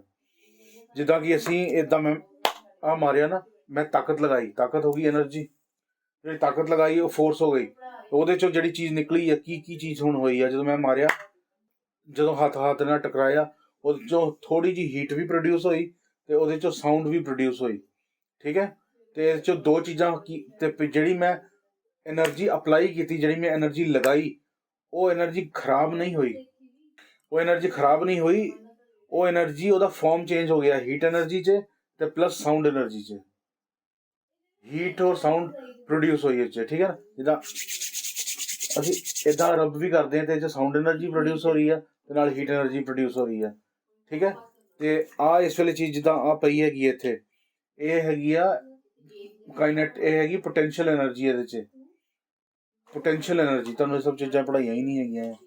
ਪੋਟੈਂਸ਼ੀਅਲ એનર્ਜੀ ਆ, ਤੇ ਪੋਟੈਂਸ਼ੀਅਲ ਜਦੋਂ ਆ ਹੈ ਨਾ, ਇਹ ਆ ਥੱਲੇ ਹੋ ਗਈ। ਜਦੋਂ ਕੋਈ ਵੀ ਚੀਜ਼ ਮੋਸ਼ਨ 'ਚ ਹੁੰਦੀ ਆ ਉਹਦੇ 'ਚ ਹੋ ਗਈ ਕਾਈਨੈਟਿਕ એનર્ਜੀ, ਤੇ ਜਦੋਂ ਪੋਟੈਂਸ਼ੀਅਲ એનર્ਜੀ ਕਾਈਨੈਟਿਕ એનર્ਜੀ 'ਚ ਚੇਂਜ ਹੋਈ ਆ, ਉਹ ਥੱਲੇ ਆ ਕੇ ਜਦੋਂ ਡਿੱਗੀ ਆ ਤੇ ਉਹਨੇ ਇੱਥੇ ਜਦੋਂ ਟੋਆ ਪਾਇਆ ਆ ਤੇ ਇੰਪੈਕਟ ਹੋਇਆ। ਟੋਆ ਪਾਉਣ ਦੇ ਨਾਲ એનર્ਜੀ ਹੀਟ ਰਿਲੀਜ਼ ਹੁੰਦੀ ਆ, ਹੀਟ ਰਿਲੀਜ਼ ਹੋਈ ਤੇ ਨਾਲ ਦੇ ਨਾਲ ਸਾਊਂਡ ਵੀ ਰਿਲੀਜ਼ ਹੋਈ, ਤਾਂ ਪਲੱਸ ਉਹਨੇ ਮਲਬਾ ਵੀ ਚੁੱਕ ਕੇ ਉੱਧਰ ਸੁੱਟਿਆ।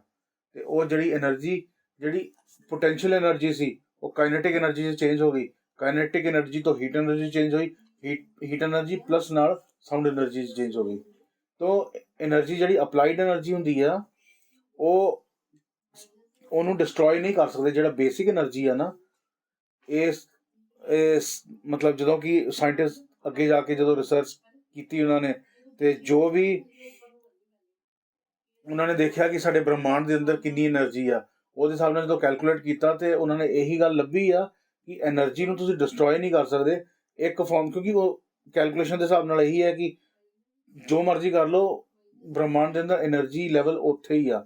ਇਹ ਕਿਤਾਬ 'ਚ ਲਿਖਿਆ ਹੋਇਆ ਆ, ਬਟ ਹੁਣ ਨਵੀਂ ਆਬਜ਼ਰਵੇਸ਼ਨਸ ਹੋਈਆਂ ਆ ਜਿਹੜੀ ਕਿ ਇਸ ਲਾਅ ਨੂੰ ਚੈਲੰਜ ਕਰ ਰਹੀ ਆ ਕਿ ਜ਼ਰੂਰੀ ਨਹੀਂ ਹੈ ਕਿ એનર્ਜੀ ਉਹ, ਇਹ ਲਾਅ ਨਵੀਂ ਆਬਜ਼ਰਵੇਸ਼ਨ ਕਰਕੇ ਗਲਤ ਪ੍ਰੂਫ ਹੋ ਸਕਦਾ ਹੈਗਾ ਆ। ਪ੍ਰੂਫ ਆ ਰਹੇ ਹੈਗੇ ਹੌਲੀ ਹੌਲੀ। ਜਿਹੜਾ ਰੀਸੈਂਟਲੀ ਕੀ ਹੋਇਆ, ਉਹਨਾਂ ਨੇ ਇੱਕ ਨਵਾਂ ਸਪੇਸ ਸੈਟੇਲਾਈਟ ਭੇਜੀ ਹੈਗੀ ਆ, ਉਹਦੇ ਤੋਂ ਨਵੀਆਂ ਨਵੀਆਂ ਫੋਟੋਆਂ ਦੇਖ ਕੇ ਉਹ ਗੱਲਾਂ ਸਮਝ ਰਹੇ ਹੈਗੇ ਆ। ਤਾਂ ਫੋਰ ਦਾ ਟਾਈਮਿੰਗ ਤੁਸੀਂ ਇਹੀ ਸਮਝ ਲਓ ਕਿ ਜਿਹੜੀ ਆ એનર્ਜੀ ਫਿਜ਼ਿਕਸ 'ਚ ਇਹੀ ਸਮਝਾਇਆ ਜਾਂਦਾ ਹੈ ਕਿ એનર્ਜੀ ਨੂੰ ਨਾ ਤੁਸੀਂ ਬਣਾ ਸਕਦੇ ਹੋ ਤੇ ਨਾ ਤੁਸੀਂ એનર્ਜੀ ਨੂੰ ਖਤਮ ਕਰ ਸਕਦੇ ਹੋ। ਪੂਰੇ એનર્ਜੀ ਕਨਸਟੈਂਟ ਹੀ ਰਹਿੰਦੀ ਹੈਗੀ ਆ, ਬਟ ਖਾਲੀ ਉਹਦਾ ਫਾਰਮ ਚੇਂਜ ਕਰ ਸਕਦੇ ਹੋ। એનર્ਜੀ ਦਾ ਫਾਰਮ ਚੇਂਜ ਕਰ ਸਕਦੇ ਹੋ। ਜਿੱਦਾਂ ਕਿ ਜਦੋਂ ਅਸੀਂ ਮੋਟਰਸਾਈਕਲ ਜਾਂ ਸਕੂਟਰ ਤੇ ਜਾਂਦੇ ਆ ਤੇ ਉਹਦੇ ਅੰਦਰ ਕੀ ਆ, ਫਿਊਲ ਹੈਗਾ ਆ। ਫਿਊਲ ਮਤਲਬ ਤੇਲ ਹੈਗਾ ਆ। ਅਸੀਂ ਉਹਨੂੰ ਕਿੱਕ ਜਦੋਂ ਮਾਰਦੇ ਹੈਗੇ ਆ, ਕਿੱਕ ਜਦੋਂ ਮਾਰਦੇ ਆ ਤੇ ਉਹਦੇ ਅੰਦਰ ਅੱਗ ਲੱਗ ਜਾਂਦੀ ਆ। ਤੇ ਸਾਡੀ ਜਿਹੜੀ ਪੋਟੈਂਸ਼ੀਅਲ એનર્ਜੀ ਹੈਗੀ ਆ, ਉਹ ਚੇਂਜ ਹੋਈ। ਕਿੱਕ ਨੂੰ ਮਾਰੀ, ਕਿੱਕ ਤੇ ਕਾਈਨੈਟਿਕ એનર્ਜੀ ਚੇਂਜ ਹੋਈ। ਕਾਈਨੈਟਿਕ એનર્ਜੀ ਤੋਂ ਹੀਟ એનર્ਜੀ ਬਣੀ ਕਿਉਂਕਿ ਉਹਦੇ ਅੰਦਰ ਅੱਗ ਲੱਗ ਗਈ। ਸਪਾਰਕ ਪੈਦਾ ਹੋਇਆ, ਸਪਾਰਕ ਨਾਲ ਪੈਟਰੋਲ 'ਚ ਅੱਗ ਲੱਗ ਗਈ। ਅੱਗ ਲੱਗਣ ਦੇ ਨਾਲ ਕੀ ਹੋਇਆ, ਉਹਦੇ 'ਚ ਕਾਈਨੈਟਿਕ એનર્ਜੀ ਫਿਰ ਬਣਨ ਲੱਗ ਪਈ। ਉਹਦਾ ਪਿਸਟਨ ਚੱਲਣ ਲੱਗ ਪਿਆ ਨਾ, ਕਿ ਉਹਦਾ ਧੂੰਆਂ ਜਿਹੜਾ ਨਿਕਲਦਾ ਹੈਗਾ, ਧੂੰਆਂ ਪਿਸਟਨ ਨੂੰ ਚੱਕ ਕੇ ਮਾਰਦਾ ਉੱਤੇ। ਉਹ ਅੱਗ ਦੇ ਨਾਲ ਨਹੀਂ ਗੱਡੀ ਚੱਲਦੀ, ਗੱਡੀ ਧੂਏ ਨਾਲ ਚੱਲਦੀ ਆ। ਧੂੰਆਂ ਨਿਕਲਦਾ ਹੈਗਾ ਆ ਤੇ ਉਹਦੇ ਨਾਲ ਧੂੰਆਂ ਪਿਸਟਨ ਨੂੰ ਚੁੱਕ ਕੇ ਮਾਰਦਾ ਹੈ ਤੇ ਸਾਡੀ ਪੋਟੈਂਸ਼ੀਅਲ એનર્ਜੀ ਤੋਂ ਉਹ ਚੀਜ਼ ਕਨਵਰਟ ਹੋ ਕੇ ਕੀ ਬਣ ਗਈ, ਕਾਈਨੈਟਿਕ એનર્ਜੀ 'ਚ ਚੇਂਜ ਹੋ ਗਿਆ। ਕਾਈਨੈਟਿਕ ਦਾ ਮਤਲਬ ਹੈ ਜਿਹੜੀ ਚੀਜ਼ ਚੱਲ ਰਹੀ ਹੈ, ਜਿਹੜੀ ਚੀਜ਼ ਮੋਸ਼ਨ 'ਚ ਹੈਗੀ ਆ, ਤੇ ਉਹਦੇ ਨਾਲ ਕਾਈਨੈਟਿਕ એનર્ਜੀ ਚੇਂਜ ਹੋ ਗਈ। ਸੋ ਇਦਾਂ ਉਹਦਾ ਫਾਰਮ ਚੇਂਜ ਹੋ ਗਿਆ એનર્ਜੀ ਦਾ। ਤੇ ਇਹ ਯਾਦ ਰੱਖਣ ਵਾਲੀ ਚੀਜ਼ ਹੈਗੀ ਆ ਕਿ ਬ੍ਰਹਿਮੰਡ ਦੇ ਅੰਦਰ ਜਿਹੜੀ ਜੋ ਵੀ ਸਾਡੇ ਆਲੇ ਦੁਆਲੇ ਸਪੇਸ ਹੈਗੀ ਆ, ਇਹਦੇ 'ਚ એનર્ਜੀ ਤੁਸੀਂ ਬਣਾ ਨਹੀਂ ਸਕਦੇ, ਨਾ ਤੁਸੀਂ ਡਿਸਟਰੋਏ ਕਰ ਸਕਦੇ। neither you can create energy nor you can destroy energy. The only thing you can do is to convert one form of energy into another form of energy. ਉਹੀ ਲਿਖ ਰਿਹਾ ਆ, ਕਹਿੰਦਾ ਇਹ ਅਸੀਂ ਜਾਣਦੇ ਹੀ ਆ ਤੇ ਤੁਸੀਂ ਨਹੀਂ ਜਾਣਦੇ ਸੀ, ਇਹ ਤੁਹਾਨੂੰ ਦੱਸਣਾ ਪਿਆ ਹੈਗਾ ਆ। ਉਹਨੂੰ ਪਤਾ ਹੈਗਾ ਆ, ਤੁਹਾਨੂੰ ਤਾਂ ਕੱਖ ਵੀ ਨਹੀਂ ਹੈ। ਕੀ ਪੜ੍ਹਾ ਰਹੇ, ਕੁਛ ਹੀ ਚੀਜ਼ ਨਹੀਂ ਪੜ੍ਹਾ ਰਹੇ। ਤੇ ਉਸ ਤੋਂ ਬਾਅਦ ਕਹਿੰਦਾ the list of conversion of one form of energy into another is almost endless.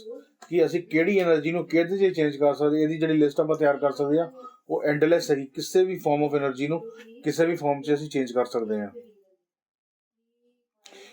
ਠੀਕ ਹੈ, ਤੇ the electrical cells we talked about give us electrical energy at the expense of chemical energy. ਤੇ ਜਿਹੜੀ ਇਲੈਕਟ੍ਰੀਕਲ એનર્ਜੀ ਹੁੰਦੀ ਆ, ਇਹ ਸਾਨੂੰ ਕਿੱਦਾਂ ਮਿਲਦੀ ਆ, ਕੈਮੀਕਲ એનર્ਜੀ ਤੋਂ। ਜਿਹੜਾ ਬੈਟਰੀ ਹੈਗੀ ਆ, ਬੈਟਰੀ ਦੇ ਅੰਦਰ ਅਸੀਂ ਪਾਣੀ ਪਾਉਂਦੇ ਆ ਤੇ ਉਹਦੇ ਅੰਦਰ ਕੈਮੀਕਲਸ ਵੀ ਹੈਗੇ ਆ, ਤੇ ਉਹ ਕੈਮੀਕਲ એનર્ਜੀ ਜਿਹੜੀ ਹੈਗੀ ਆ ਉਹੀ ਬਿਜਲੀ ਦੇ ਰੂਪ ਦੇ ਵਿੱਚ, ਜਿਹੜੀ ਬਿਜਲੀ ਆ ਉਹਨੂੰ ਕੈਮੀਕਲ એનર્ਜੀ ਦੇ ਰੂਪ ਚ ਸਟੋਰ ਕੀਤਾ ਹੋਇਆ ਉੱਥੇ। The electrical energy gives give us the electrical cell ਦੀ ਗੱਲ ਕਰ ਰਹੇ ਹੈਗੇ ਆ, ਜਿਹੜਾ ਟਾਰਚ 'ਚ ਪੈਂਦਾ ਹੈ, ਬੈਟਰੀ 'ਚ ਪੈਂਦਾ, ਜਾਂ ਵੱਡੀ ਬੈਟਰੀ ਦੀ ਵੀ ਗੱਲ ਸਮਝ ਸਕਦੇ ਹੋ ਤੁਸੀਂ। The electrical cells give us electrical energy, ਉਹਦੇ ਤੋਂ ਸਾਨੂੰ ਬਿਜਲੀ ਦੀ એનર્ਜੀ ਮਿਲਦੀ ਹੈਗੀ ਆ at the expense of chemical energy, chemical energy ਤੋਂ ਮਿਲਦੀ ਹੈ। So we can therefore say that the cells are an example of conversion of chemical energy into electrical energy, ਜੋ ਮੈਂ ਤੁਹਾਨੂੰ ਪਹਿਲੇ ਹੀ ਦੱਸਿਆ ਉਹੀ ਸੇਮ ਚੀਜ਼ ਆ। It was an Italian scientist, ਕੋਈ ਇਟਾਲੀਅਨ ਸਾਇੰਟਿਸਟ ਸੀਗਾ ਜਿਹਦਾ ਨਾਮ ਸੀਗਾ ਅਲੈਗਜ਼ੈਂਡਰੋ ਵੋਲਟਾ। ਅਲੈਗਜ਼ੈਂਡਰੋ ਵੋਲਟਾ ਤੋਂ ਵੋਲਟਾ ਦਾ ਨਾਂ ਤੋਂ ਵੋਲਟ ਬਣ ਗਿਆ, ਠੀਕ ਹੈ। ਸਾਇੰਟਿਸਟ ਦੇ ਨਾਂ ਤੋਂ ਚੀਜ਼ਾਂ ਬਣੀਆਂ ਹੁੰਦੀਆਂ ਹੈ, ਜਿਹਨੇ ਵੀ ਚੀਜ਼ਾਂ ਅੱਗੇ ਜਾ ਕੇ ਪੜ੍ਹੋਗੇ ਨਾ ਸਾਇੰਟਿਸਟ ਦੇ ਨਾਂ ਤੋਂ ਹੀ ਬਣੀਆਂ ਹੁੰਦੀਆਂ ਹੈ। Alexandro Volta, who gave us the first practical source of such a conversion in year 1790 ਦੇ ਵਿੱਚ ਹੀ ਉਹਨੇ ਗੱਲ ਲੱਭ ਲਈ ਸੀਗੀ। ਉਸ ਤੋਂ ਪਹਿਲਾਂ ਵੋਲਟਿਕ ਸੈੱਲ 200 ਸਾਲ ਪਹਿਲੇ ਬਣਾਇਆ ਸੀਗਾ, 250 ਸਾਲ ਪਹਿਲੇ। ਵੋਲਟਾਈਕ ਸੈੱਲ ਦਾ ਕੀ ਮਤਲਬ ਹੈ, ਉਹਦਾ ਨਾਂ ਹੀ ਵੋਲਟਿਕ ਪਿਆ, ਵੋਲਟਾ ਤੋਂ ਵੋਲਟਾਈਕ ਪੈ ਗਿਆ। The general setup of the voltaic cell is shown in the figure below. ਇਹਦੇ ਚ ਕੀ ਆ, ਫਿਗਰ ਦੇਖੋ ਥੱਲੇ। ਬੀਕਰ ਦੇ ਵਿੱਚ ਉਹਨਾਂ ਨੇ ਡਾਈਲਿਊਟ ਸਲਫਿਊਰਿਕ ਐਸਿਡ ਲਿਆ ਆ, ਇੱਕ ਪਾਸੇ ਉਹਨਾਂ ਨੇ ਕਾਪਰ ਰੋਡ ਪਾਇਆ ਹੈ, ਇੱਕ ਪਾਸੇ ਜ਼ਿੰਕ ਰੋਡ ਪਾਇਆ ਆ, ਜ਼ਿੰਕ ਰੋਡ ਪਾਇਆ, ਠੀਕ ਹੈ। ਤੇ ਜਦੋਂ ਕਾਪਰ ਔਰ ਜ਼ਿੰਕ ਪਾਉਂਦੇ ਹੋ ਤੇ ਉੱਤੇ ਬੈਟਰੀ ਲਗਾਉਂਦੇ ਹੋ ਤਾਂ ਦੇਖੋ ਜਿਹੜਾ ਕਾਪਰ ਹੈ ਪੋਜ਼ਿਟਿਵ ਚਾਰਜ ਆ, ਜ਼ਿੰਕ ਨੈਗੇਟਿਵ ਚਾਰਜ ਆ। ਸਲਫਿਊਰਿਕ ਐਸਿਡ ਦੇ ਵਿੱਚੋਂ ਉਹ ਹੋ ਕੇ ਬਿਜਲੀ ਨਿਕਲਣ ਲੱਗ ਪੈਂਦੀ ਆ, ਕਿਉਂਕਿ ਉਹਦੇ ਵਿੱਚ ਜੋ ਸਲਫਿਊਰਿਕ ਐਸਿਡ ਜਿਹੜਾ ਹੈਗਾ ਆ ਉਹ ਦੋਨਾਂ ਨੂੰ ਡਿਸੋਲਵ ਕਰ ਦਿੰਦਾ ਆ। When two rods of zinc and copper known as electrodes are dipped in a solution of dilute sulfuric acid, there are chemical reactions within the system. It is these reactions that help us to get electrical energy from chemical energy. When we connect its two rods to a torch or bulb LED using metal wires, a current flows and the bulb lights up. The voltaic cell can therefore act as a source of electrical current or electrical energy. ਤੇ ਜਦੋਂ ਇਹਦੇ 'ਚ copper road ਪਾਇਆ ਹੋਵੇ, zinc road ਪਾਇਆ ਹੋਵੇ, ਥੱਲੇ sulphuric acid ਪਾਇਆ ਹੋਵੇ ਤੇ ਇਹਦੇ 'ਚ ਬਿਜਲੀ ਬਣਨ ਲੱਗ ਪੈਂਦੀ ਹੈਗੀ ਆ। ਜਿਹੜਾ ਸਲਫਿਊਰਿਕ ਐਸਿਡ ਆ ਇਹ ਕਾਪਰ ਨੂੰ ਵੀ ਖੋਰ ਦਿੰਦਾ ਆ ਤੇ ਜ਼ਿੰਕ ਨੂੰ ਵੀ ਖੋਰ ਦਿੰਦਾ ਆ, ਤੇ ਇਹ ਦੋਨੋਂ ਆਪਸ 'ਚ ਜਦੋਂ ਪੋਜ਼ਿਟਿਵ ਔਰ ਨੈਗੇਟਿਵ ਰਿਐਕਟ ਕਰਦੇ ਤਾਂ ਬਿਜਲੀ ਪੈਦਾ ਹੁੰਦੀ ਹੈ। ਉਹ ਇੱਥੇ ਡਾਈਲਿਊਟ ਲਿਖਣਾ ਜ਼ਰੂਰੀ ਹੈਗਾ ਆ। ਕੌਨਸਨਟ੍ਰੇਟਡ ਕਰੋਗੇ, ਜੇ ਕੌਨਸਨਟ੍ਰੇਟ ਕਰੋਗੇ ਤੇ ਉਹ ਖੁਰ ਕੇ ਵਿੱਚ ਡਿੱਗ ਹੀ ਪਏਗਾ ਉਹ road.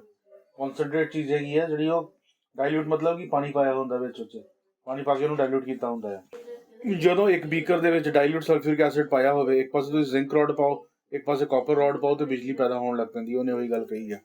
Chemical effects of electric current. Now we realize that chemical changes in a liquid can produce electric effect. Is the reverse also possible? ਕਹਿੰਦਾ ਆ ਹੁਣੀ ਅਸੀਂ ਪੜ੍ਹ ਕੇ ਹਟੇ ਆ ਕਿ ਜਿਹੜਾ ਕੈਮੀਕਲ ਚੇਂਜਸ ਇਨ ਅ ਲਿਕੁਇਡ ਆ, ਲਿਕੁਇਡ ਦੇ ਵਿੱਚ ਕੈਮੀਕਲ ਚੇਂਜਸ ਜਦੋਂ ਕਰੀਏ ਤਾਂ ਬਿਜਲੀ ਪੈਦਾ ਹੁੰਦੀ ਆ। ਕੀ ਇਹਦਾ ਉਲਟਾ ਵੀ ਟਰੂ ਹੋ ਸਕਦਾ ਆ? ਤੇ ਉਹ ਕਹਿੰਦਾ ਕਿ ਜਦੋਂ ਅਸੀਂ ਕੈਮੀਕਲ ਚੇਂਜਸ ਹੁੰਦੇ ਆ ਤੇ ਬਿਜਲੀ ਪੈਦਾ ਹੋ ਸਕਦੀ ਆ, ਤੇ ਕੀ ਅਸੀਂ ਬਿਜਲੀ ਪੈਦਾ ਕਰਕੇ ਕੈਮੀਕਲ ਚੇਂਜਸ ਕਰ ਸਕਦੇ ਆ? ਤੇ ਕਰ ਸਕਦੇ ਆ। ਫਿਰ ਅਗਲਾ ਉਹ ਗੱਲ ਦੱਸਣ ਡਿਆ, ਮਾਈਕਲ ਫੈਰਾਡੇ ਦੀ ਗੱਲ ਦੱਸਣ ਡਿਆ ਆ। ਫਿਰ ਕਹਿੰਦਾ ਆ Michael ਫੈਰਾਡੇ, a well-known British experimental physicist, began his experiment on the passage of electricity through liquids in 1834. ਉਹਨੇ ਐਕਸਪੈਰੀਮੈਂਟ ਕਰਨੇ ਸ਼ੁਰੂ ਕੀਤੇ on the passage of electricity through liquids. ਉਹ ਅਲੱਗ-ਅਲੱਗ ਲਿਕੁਇਡਸ ਦੇ ਵਿੱਚ ਇਲੈਕਟ੍ਰਿਸਿਟੀ ਪਾਸ ਕਰਕੇ ਦੇਖਦਾ ਸੀਗਾ। ਕਹਿੰਦਾ we observe interesting chemical changes. ਕਹਿੰਦਾ ਉਹਨੇ ਬੜੇ ਅਜੀਬ ਜਿਹੇ ਕੈਮੀਕਲ ਚੇਂਜਸ ਅਬਜ਼ਰਵ ਕੀਤੇ, ਉਹਨੂੰ ਨਜ਼ਰ ਆਏ, taking place when an electric current passes through an ionic solution. ਕਹਿੰਦਾ ਜਦੋਂ ਵੀ ਉਹਨੇ ਅਲੱਗ-ਅਲੱਗ ਕੈਮੀਕਲਸ ਤੋਂ ਕੀ ਚੀਜ਼ਾਂ ਉਹਨੂੰ ਨਜ਼ਰ ਆਈਆਂ, ਕਹਿੰਦਾ the resulting effects are known as chemical effects of current. Faraday called the phenomena resulting from the passage of electricity through liquid as electrolysis. This is because it causes chemical changes within the electrolyte. ਪਹਿਲੇ ਬਿਜਲੀ ਦਾ ਝਟਕਾ ਦਿੱਤਾ, ਫਿਰ ਉਹ ਅੰਦਰ ਟੁੱਟ ਗਏ components, ਉਹ ਟੁੱਟ ਕੇ ਨਵੀਂ ਚੀਜ਼ ਬਣਨੀ, ਕੈਮੀਕਲ ਰਿਐਕਸ਼ਨ, ਇਹ ਸਾਰੀ ਪ੍ਰੋਸੈਸ ਇਲੈਕਟ੍ਰੋਲਿਸਿਸ ਹੁੰਦੀ ਹੈ। ਅਗਲੇ ਪੇਜ ਤੇ ਦੇਖੋ, it was a British chemist, William Nicholson, who had shown that the electrodes were immersed in water and a steady current was passed through it. bubbles of oxygen and hydrogen are produced. ਜਿਹੜਾ ਇਹ ਬੰਦਾ ਸੀਗਾ William ਨਿਕੋਲਸਨ, ਇਹਨੇ ਦੇਖਿਆ ਕਿ who had shown that the electrodes were immersed in water and steady current was passed through it. Bubbles of oxygen and hydrogen are produced. ਤੁਸੀਂ ਪਾਣੀ ਲਓ, ਪਾਣੀ ਦੇ ਵਿੱਚ ਦੋ ਇਲੈਕਟ੍ਰੋਡਸ ਪਾਓ, ਉਹਨੇ ਇਹ ਨਹੀਂ ਦੱਸਿਆ ਕਿਹੜਾ ਇਲੈਕਟ੍ਰੋਡ ਆ, ਦੋ ਤਾਰਾਂ ਪਾਓ, ਮੰਨ ਲਓ ਕਾਪਰ ਤਾਰਾਂ ਪਾਲਤੀਆਂ, ਦੋ ਤਾਰਾਂ ਪਾਓ ਤੇ ਜਦੋਂ ਬਿਜਲੀ ਦਾ ਝਟਕਾ ਦਿੰਦੇ ਹੋ ਤੇ ਉਹਦੇ ਚੋਂ ਨਾ ਬਬਲਸ ਨਿਕਲਣੇ ਸ਼ੁਰੂ ਹੋ ਜਾਂਦੇ ਆ। ਉਹ ਕਿਉਂ ਹੁੰਦੇ ਆ? ਕਿਉਂਕਿ ਪਾਣੀ ਦੇ ਵਿੱਚ ਹਾਈਡਰੋਜਨ ਹੁੰਦਾ ਆ ਤੇ ਨਾਲ ਕੀ ਹੁੰਦਾ ਆ, ਆਕਸੀਜਨ ਹੁੰਦਾ ਆ, ਤੇ ਉਹ ਪਾਣੀ ਜਿਹੜਾ ਹੈਗਾ ਆ ਹਾਈਡਰੋਜਨ ਔਰ ਆਕਸੀਜਨ 'ਚ ਟੁੱਟ ਜਾਂਦਾ ਆ, ਤੇ ਜਿਹੜੀ ਹਾਈਡਰੋਜਨ ਉਹ ਵੀ ਗੈਸ ਹੈਗੀ ਆ, ਤੇ ਜਦੋਂ ਗੈਸ ਪਾਣੀ ਚੋਂ ਨਿਕਲਦੀ ਆ ਤੁਸੀਂ ਦੇਖਿਆ ਹੋਇਆ ਨਾ ਉੱਥੋਂ ਬਬਲਸ ਬਣਦੇ ਹੈਗੇ ਆ, ਤੇ ਉਸੇ ਤਰ੍ਹਾਂ ਹੀ ਜਦੋਂ ਆਕਸੀਜਨ ਵੀ ਪਾਣੀ ਚੋਂ ਨਿਕਲਦੀ ਹੈ ਤੇ ਉਦੋਂ ਵੀ ਬਬਲਸ ਬਣਦੇ ਆ, ਇਸ ਕਰਕੇ ਉਹ ਬਬਲਸ ਬਣਨ ਲੱਗ ਪੈਂਦੇ ਉਸ 'ਚ। ਤੇ ਜਦੋਂ ਇਹਨੂੰ ਝਟਕਾ ਦਿੰਦੇ ਉਹੀ ਲਿਖਿਆ ਕਿ ਪਾਣੀ 'ਚ ਜਦੋਂ ਤੁਸੀਂ ਬਿਜਲੀ ਦਾ ਝਟਕਾ ਦਿਓ ਤੇ ਇਹਦੇ 'ਚ ਹਾਈਡਰੋਜਨ ਔਰ ਆਕਸੀਜਨ ਵਿੱਚ ਰਿਲੀਜ਼ ਹੁੰਦੇ ਆ। The oxygen bubbles are formed on the electrode called anode connected to the positive terminal.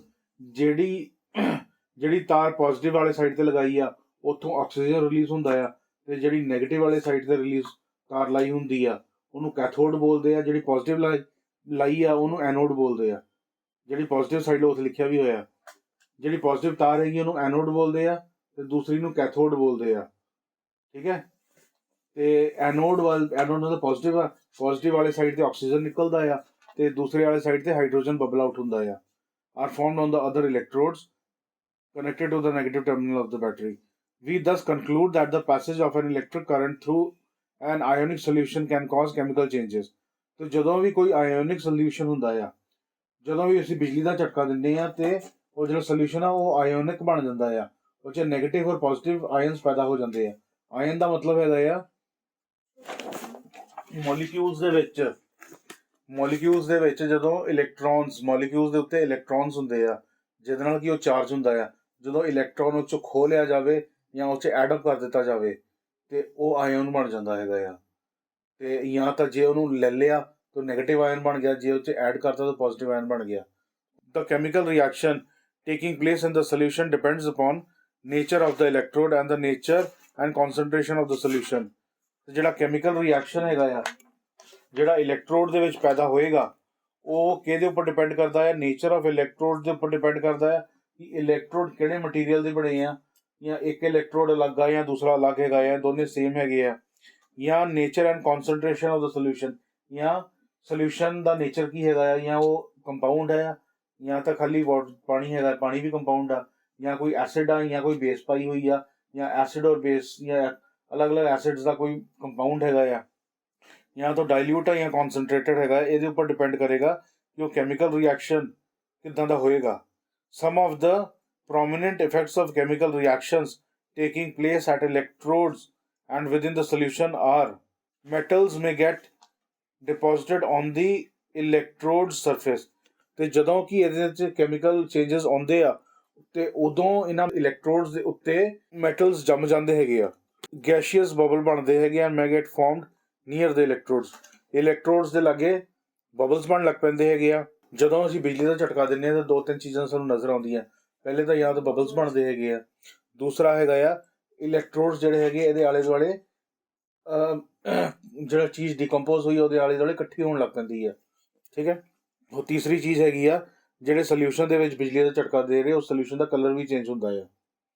So change in the colour of the solution may occur due to the dissolution of different ions.